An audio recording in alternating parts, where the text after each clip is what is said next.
Hello and welcome. On today's conversation, we're going to get a chance to talk with Maryanne Hoburg, the artist and creator of the Silicon Valley map. Yep, that Silicon Valley map. The one from the early 1980s that's the best reference that covers the culture and kind of overall landscape of what was going on in the area. We've known about the map for decades, and it's something we've handled. I've never had a chance to read an interview with her or find anything else out about her. And after some sleuthing, we finally tracked her down. And we made a quick call, and lo and behold, it was her. We agreed that we would refrain from talking too much about the subject, and that we'd talk again several days later, and that we did. What's following is part of the conversation that I had with her, and we started off with just a simple question of, is it the map as you remember it? Yes. Okay. It's I'll tell you, it's rougher than I remembered, and I had forgotten that we put in all of those little funky sayings here and there. Mm-hmm. And now I remember that, because what happened is, first I did the cartoony map, and what happened is there was a fellow named, maybe there still is a fellow named John. His name is John Crupper, and he started a company called City Graphics. Mm-hmm. And he did these maps sort of all around the area. And the first one I did with him was for the wine country. And the way we would handle that and these is, he would drive his truck and I would have my Polaroid camera, and we would drive around to the different places, and I'd pop out and take a picture and then go home and try to render it into a 1 or 2 inch spot. Wow. That the company had purchased. And this is kind of late 70s, early 80s? Early 80s. Early 80s, okay. So you're generating your own vignettes and everything for the sake of the maps. You're doing that yourself? Yes. Wow. Yes. I had a road map, but in order to get that, I used basically as a skeleton for the major thoroughfares and roads. But I mean, when more companies bought on and their spaces got bigger, then certainly the roadways had to be distorted. Okay. And it was funny because there were aside from, and I remember we would be driving around, and I mean, in between these big startup ventures, there were fields, with the produce growing in them. It was not a congested, and I think there were only a couple of places that served food, and mainly everybody was fed by a truck. So you're telling me that Silicon Valley was not all glamour. It did not have a sheen of being elite by any stretch. Nothing. In fact, if you ever saw anybody, it would be a nerdy-looking person, basically with a pocket protector, with a pen pocket protector, and there weren't even cell phones or anything like that. Mm-hmm. But at the same time, go ahead. Go ahead. But at the same time, you've said that still you could kind of feel like there was kind of an energy to the place, that you almost described it as kind of like a volcano of growth that was happening down in the South Bay. It was pulsating, and it was changing several times, even within one day. And it was one of these things where young people were literally coming out of their garages and getting so big that they needed to get up, grow up and get a place. And I remember, as I told you the other day, I never knew what Federal Express was. And at that time it was called Federal Express. And there were many, many days, and we lived in San Francisco at the time, many, many days where that truck would come three times in a day, because a company would have changed their logo. and it was very, very high tech. And I think, well, who are they now? And then I have to mark on my Polaroid, well, so-and-so changed and this changed. And I remember one of the interesting ones, and I think about it, was there was a woman who started Ask Computers. Mm-hmm. And she was one of the first women to sort of make her way. And the only big building that I can recall vividly is the Apple building, and it was just sort of plain looking, and it had the big apple, the big rainbow apple, out in front, and but it was still basically a farmland with these little hidden places, and with these very neat logos. So really nice logos. So through the auspices of City Graphics, you had already done at this point a map for up in Napa, and next you were shifting over and you were going to do what was the erupting, who knows what it really is down there, but something big's happening down in Silicon Valley.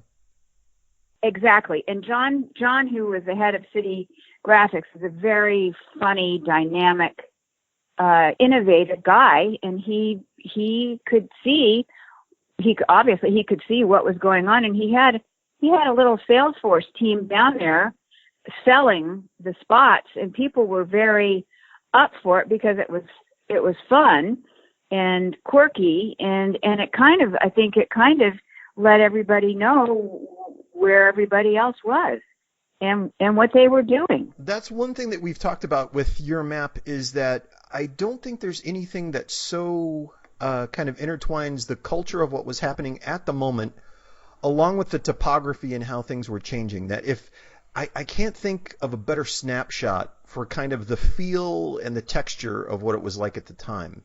A lot of people have even pointed out that the TV series Silicon Valley, that introductory little video thing that they have at the beginning, that kind of is reminiscent of your map, where it's kind of documenting those kind of local place names that would become these international household brands. But you're catching it at a time where, everybody knows Apple now, but do you know four-phase systems, or do you know any of their other neighbors that are now probably long since gone? The only other one that everybody knew about was Atari. Yes. Because it had been started by Nolan Bushnell, and it had the game Pong, which was the first video game. But I had no idea even what Silicon Valley referred to. We ended up explaining it on the map. There are all these funny little quips of information, but nobody knew really that everybody in the world would have a computer, it was quiet land. And when you drove off the freeway and you pulled into this area, it certainly did not look like the outer space place that it looks like today, with the beautiful architecture. And when you think about it, all of the people who are basically these young people they were far from even being born yet. It's interesting.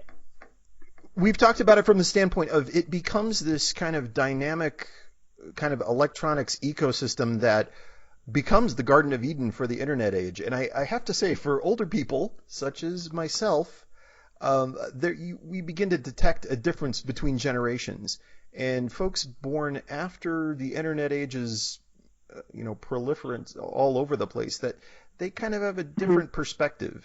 And the map is fascinating on a couple of historical points. But I forgot to ask, I wanted to get back to kind of the basics at the beginning of, you're from Bay Area, born and raised? I was born in Seattle, but have been in the Bay Area since I was 6 years old, and I'm 47 now. And I'm 67 now. And so I think I was in my 30s. My children, who are grown adults with their own growing children, they remember me working on this because it was done full size. Wow. And I had a little room off of our kitchen, and it was on this huge piece of drawing board that I bought at Flax Art Supplies. And I, on my drawing board, I would tape down the various places, and then on a big piece of tissue, write them in. And then as they kept moving or changing things, I'd rip it, cut it out and tape in another one. And then I made one final big drawing, and then transferred it by pencil, by hand, to the drawing board, and then went in and inked all of it by hand with a rapidograph pen, and then went in with the colors. Wow. And then after that was all done, then I was called down to the printer, and this was a big deal. There was a lot of fun surrounding it, a lot of enthusiasm. But when we were at the printer, this printing was a new thing. It was using top of the state-of-the-art Heidelberg print press, plus it had an additional color of magenta, which made all the color really pop. Mm-hmm. Well, unfortunately for me, smack dab in the middle of the map is a typographical error. Oh, gosh. And the films, the color separations had already been done, and they were almost as big as I am. And so we tried to figure out, number one, we went to the company and fell on our swords. But then to sort of make up for it, we put in little sayings and little other things around that spelled the name correctly. What company was that again? I have to ask. You should make it a contest, because it's a word. And in fact, I was in France a few months ago, and we were on one of those tour bus things, and I pointed to my daughter and my husband and my grandchildren. That's Granny, big boo-boo. And the word is decathlon. And it was the Decathlon Club. And now this was something interesting, too. This was before people really worked out. So the Decathlon Club was mainly handball and tennis and stuff like that. So I drew the fellow. It's about in the center. Mm-hmm. It's in the center. And it's, most people, if you ask them, spell decathlon. Now, can you off the top of your head spell it? I think I would have spelt it the same way, I'm ashamed to say. Okay. So I added that extra E, and nobody caught it. But I have in one place, I forget where, but it says, it asks, can you spell decathlon correctly? Or do you know how to spell decathlon? This is etched in your poor memory from this day on. Oh, gosh, yeah. Oh, no, it has kept me humble. Whenever I think I'm smart, I just think of decathlon, and it sends a chill right through my body. And then I had a Bentley that said, "Oh, on my way to Decathlon Club." And it's interesting, because after I left this life of drawing these cartoony maps, I went on to design artwork for a lot of athletic events all around the United States, including the New York City Marathon in 1989. Wow. And yeah, so the word decathlon and triathlon and all of that, I never misspelled it again. Okay. So, but it was very fun. And no, you'd mentioned at one point, though, in just brief conversation, that you did try to include, while it was a work that was ongoing in your house, you did try to include some family images in the map itself. Oh, yes, our children are there. I have our family up at, forget what it was called. It was where the water slides were. And I've got our little neighbor boy. These guys are all in their 40s now. And I have down in the bottom, let's see, I have, there's a little black dog. Mm-hmm. And that's our little deceased dog, Thumbelina. Mm-hmm. And, and this was interesting too, because this was when they were talking about the Irish stealing the security. And I have a little leprechaun down there near the Paul Masson cellars. Okay, yes. And so it's a Silicon Valley's Irish connection. Interesting. And then it says about a dozen something technology with something or other in the Bay Area have operated in the Emerald Isle.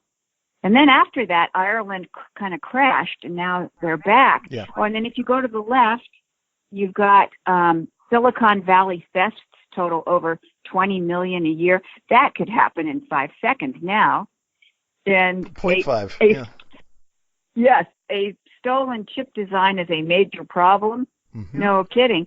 And then I have various funny little dogs who were in the neighborhood. And then, there's the woman for Ask Us for manufacturing systems. Yeah. And I think her name was Sandy something. And then the guy, Gary Dahl, who sold, made $1 million selling the pet rock. Yes. A stone in a box. Yep. And I actually ultimately ended up meeting him at a trade show in New York. And then to the left, there is some kind of spy jet. Yeah. And I remember that. And then it talks up here. We've got a fellow with a fly swatter and a fellow in a blue suit, and they're talking about the medfly being arrested, which was a big trouble to crops and to people at that time. And let's see what else. Looking at this just brings back so much just for me. And so many of the companies are no longer there.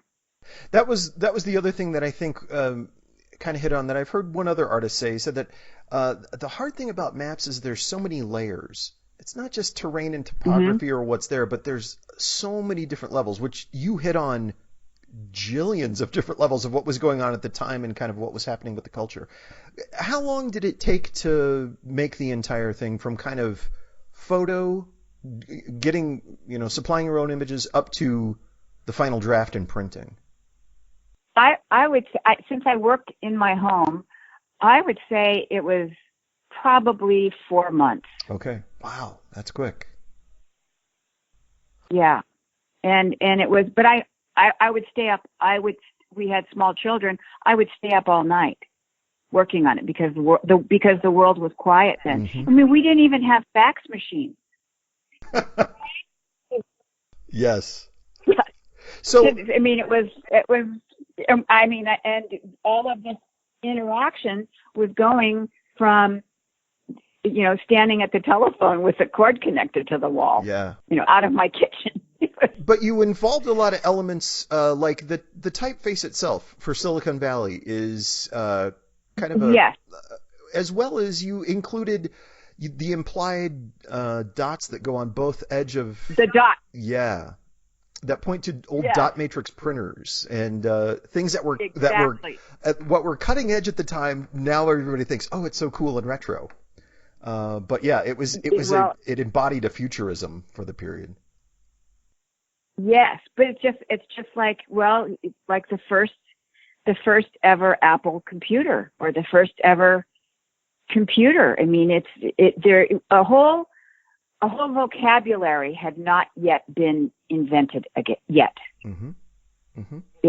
And I was there sort of translating visually, but it was John Crupper with these funny little things. And now I see down there it says "We Love Birthdays" with Chuck E. Cheese, and Chuck E. Cheese was owned by Nolan Bushnell from Atari. Yes. And then there was a company named Activision up there, and they were big, but I don't think they're around anymore. And it's fascinating. I should look at a more modern map and see what's happening. This is like caveman compared to what's going on now. Yeah. So we've seen that you've been prolific as far as illustrating. I mean, everything from an illustrated text on allergies to music to children's books to cookbooks. Yeah. You mentioned other posters and other sports-related things that you've done as well. Where did you study? Did you always have a penchant for drawing since you were young? I always did, but when I was 20 years old, I got a job on a cruise ship. I always wanted to go to sea, and we live in San Francisco, and I got a job on a cruise ship at the last minute because there was military transport of people going to Vietnam, and they were able to take their families on a 5-day cruise between California and Honolulu, and then the families would stay for a couple of weeks, and the family would relocate in Honolulu, and the father would go off to war.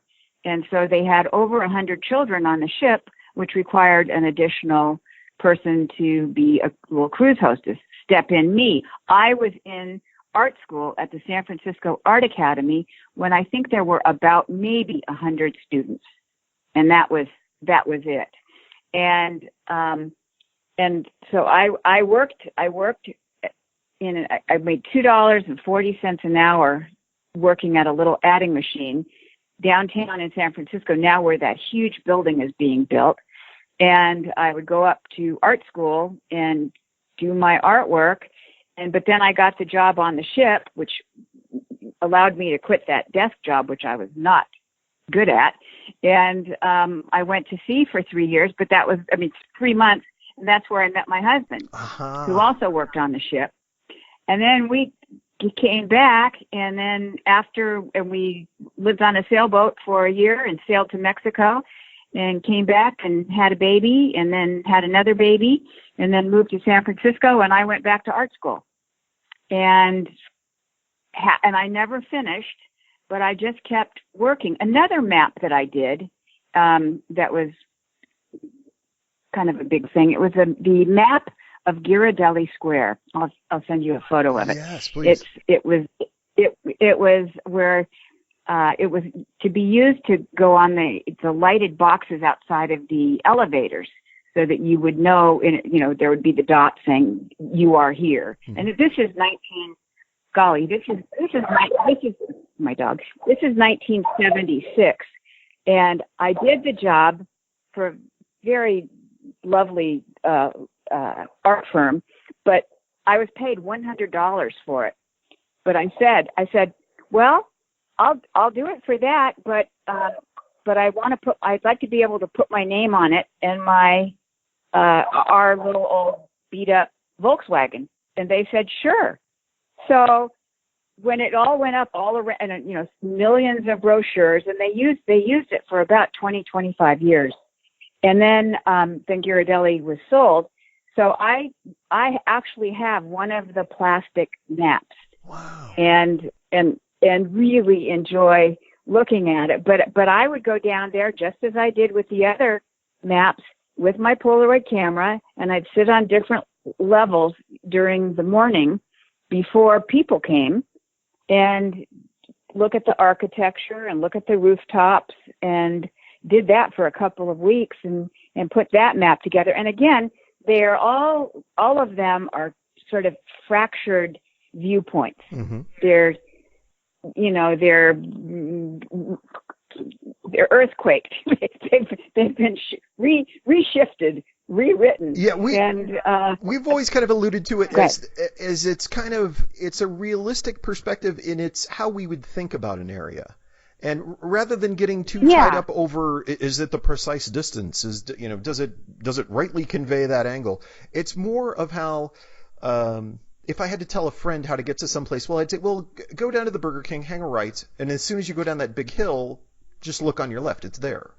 And I think that's what you kind of capture, is you end up capturing, well, this is kind of an indigenous, local, how we thought about it, how we felt about it, how it got used. That's how a place gets depicted, which in some ways it feels more realistic. Well, it's more human. Yeah. Yes. Exactly. And our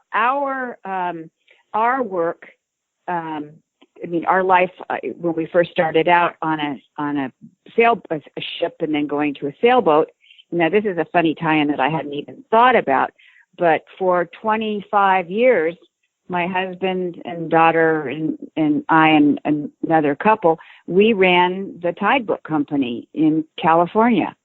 And I hand drew chartlets of all of the waterways and passageways from Alaska to Southern California. And what I would do is I had the huge actual NOAA charts with tissue overlay, and I would draw them out and then just keep reducing. But then I was it was very important to say, not intended for navigational purposes. It could be for general reference, but yeah, we're not going to sail with it necessarily. And it was. And what was funny, too, that even in those, I would put in little private things Like we had a very good friend whose son wrote the movie Harold and Maude, Yeah. and wrote the movie Foul Play, and they had a little sailboat named Foul Play, and in our tide book down on the waterfront in San Francisco, I put in Foul Play. Oh, wonderful. Wonderful. Wow. Just little fun things. It makes you wonder, though, about all of the secrets and hidden things that are probably in some of the very old maps that you have now. Indeed. And that's, it's funny, sometimes that's kind of opaque. I mean, I guess that's what kind of gets people excited about your work is I can take out maps of mid to late 19th century that would show San Francisco, and there's a certain objectivity that's interesting. It's interesting to see how much things have grown and changed and things have evolved. But at the same time, you can't penetrate it to understand what life was like. Right. And I think that's the huge difference with your things and what kind of gets generally consumed under a rubric of being called pictorial maps. I think we find more of that, as you had mentioned, a human connection, a point of understanding place as it was understood at the time.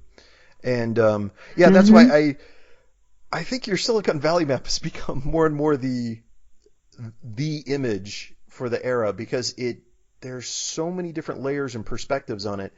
But it does connect people back. They see Apple, they see Hewlett Packard, but then there's the 14 other companies in the nearby region that it's like, what was that? Or who was that? Yeah. And so it's a story of how things evolved in many ways. But it also catches, I don't know, it catches California in kind of a boom time, it feels like, comparatively, where it might. It was, and what it was too is that you'd read in the newspaper about these very young people becoming overnight millionaires, but also, again, as I said earlier, there were new words, there was a new dialogue, there was new information, and the younger people knew it, and the older people did not. Wow. Even then, and it's kind of like that now. I mean, when you have like little children and you see them rocking iPads, and I mean, they can't even speak yet. Yeah. But they know how to do it. Yeah, they have it's intuitive. Yeah, exactly. Yeah, they have an intuitive understanding. That always strikes us about our kids now too, is that you just need to hand it to them and explain what you want done, and somehow they can arrive at that result without having to consult anything. Yeah, they can just get it there. So yeah. Any other maps that you did that you kind of reflect back on that are kind of parallel to Silicon Valley? I did one for another couple of guys later, and it was for Modesto. Mm-hmm. And that might be interesting too. I lost contact with them. They got into some kind of squabble with each other. These maps involve so much input, these funny little maps.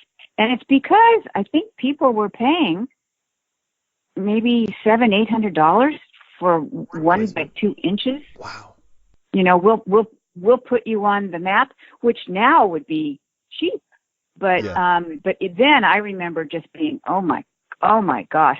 And I think I was paid, I was not paid nearly enough, but I think I maybe was paid $1,500 for it. Oh gosh.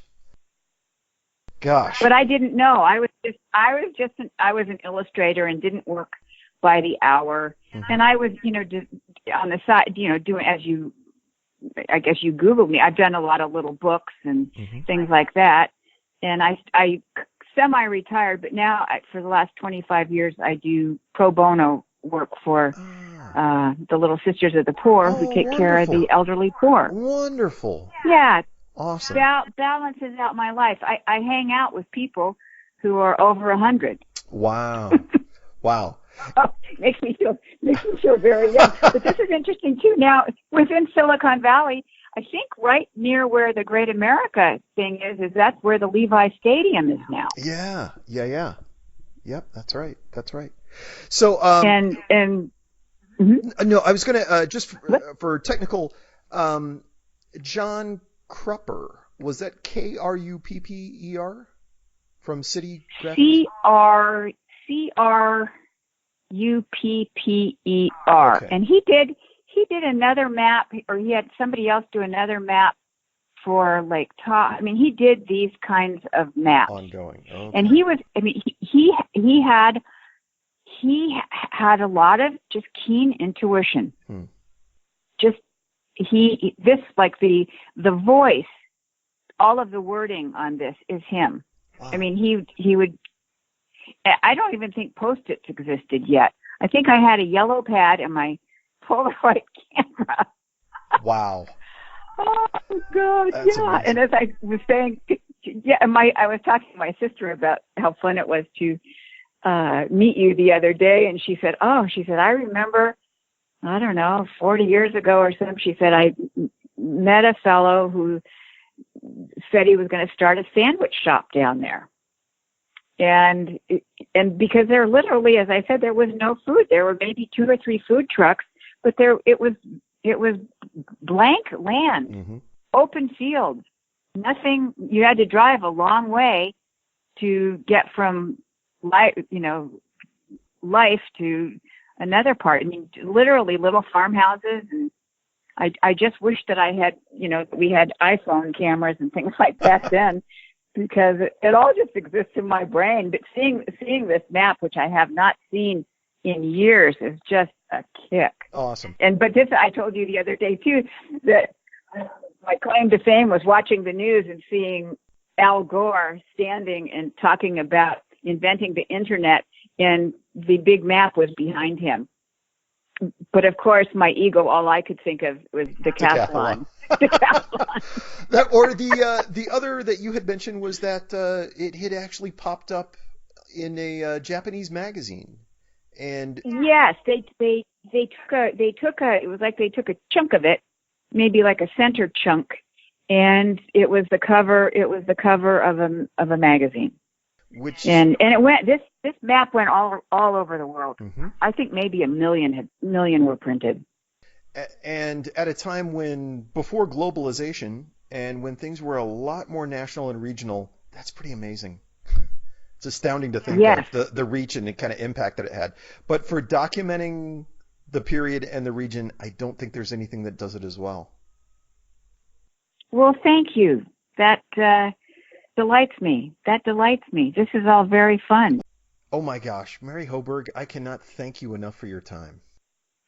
Well, thank you. This is so kind of you. This is a delight. You are a new friend. There's a fabulous. I also did work there was a store in San Francisco that sold everything exclusively Muppets. Oh wow! And so I had to be approved by lawyers to do line artwork of the various Muppet creatures, and I also had access to all the Muppet movies that were just being generated at that time. But there's one of my favorite lines, and I use it very infrequently because I save it for when my heart feels totally moved. But it's I think it's Ralph the dog and Kermit meet at a piano bar, and they're tinkling the ivories, and they sing along, and the line that they say to each other is, "There's not a word yet for old friends who've just met." Our thanks to artist, illustrator, map maker, and just all around nice person, Maryanne Hoburg. Thanks for listening. Please feel free to contact us and tell us what you think of this podcast and give us ideas for other things too. You can contact me at Curtis, CURTIS, @oldmapgallery.com. Thanks. We'll catch you next time.